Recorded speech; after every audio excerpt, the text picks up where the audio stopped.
Tales of Greek Myths, the Creation. In the beginning, there was nothing but chaos. But then born from chaos, there was the earth, and she called herself Gaia. And the next thing that came from chaos was the sky, who called himself Uranus. Both of the two were able to take physical form when they wanted to. Gaia and Uranus both got married. Then after those two, Chaos bore another child, which was the god of the sea, Pontus. But then Chaos created a dome, like the sky, but underneath the earth, and they called him Tartarus. The big problem on Gaia and Uranus' relations is that both Pontus and Tartarus both like Gaia, so then a bunch more gods popped up. Then Chaos and Tartarus both had a child together, and they called her Nyx, which meant night.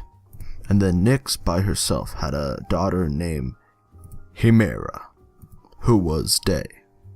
The two never got along because they were the opposites of day and night. In some stories, Chaos also created Eros, the god of procreation. But other stories claim that Eros was a son of Aphrodite. Then Gaia and Uranus had a batch of children, of 12 children, 6 girls and 6 boys, which were called the Titans. They looked a lot like humans, but they were much larger and taller. As the kids got older, Uranus would act like a horrible father to the Titans. But then Gaia and Uranus both had another batch of triplets, which were the elder Cyclopes. Uranus despised the children, the elder Cyclopes, so he brought chains from the night sky, wrapped them up, and threw them into the depths of Tartarus, the only place that Uranus wouldn't have to look at his children.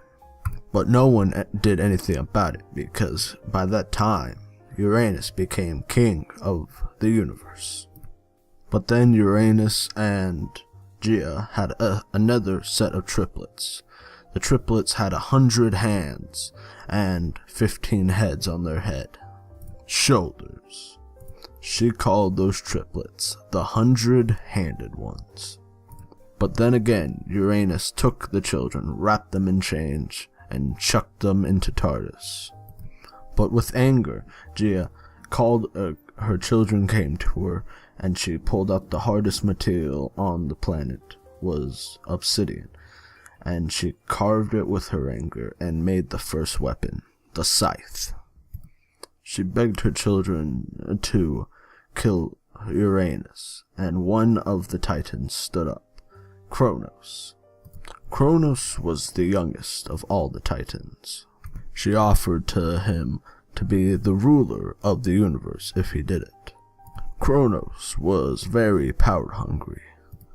All the daughters of Gaia didn't want to get involved with it, and the oldest son, Oceanic, didn't want to get involved with it also, so he left to go back to the ocean with his uncle Pompous. The 4 other brothers decided to help Kronos in the murder of their father. And when Gaia called down Uranus, then, since he wasn't in his domain, he would be able to be destroyed. So the 4 brothers of Kronos grabbed him and grabbed each an arm, grabbed a leg or an arm of him, of the 4 brothers. They wrestled their father to the ground, stretching him out, spread eagle. And then Kronos, with the scythe, chopped his father into pieces. But before that, Uranus put a curse on Kronos, and said that one day that his own children would destroy him as his children did to him. With the gods, the god's blood is golden ichor, which when later spawned creatures from his blood when it hit the earth. The Furies were made by that. but immediately they fled to the darkness of Tartarus, which more of it fell on fertile ground, where it became more gentle creatures like nymphs and satyrs. Kronos took the pieces of his father and chucked them into the sea, and with the blood mixing with the water, it created some sea monsters.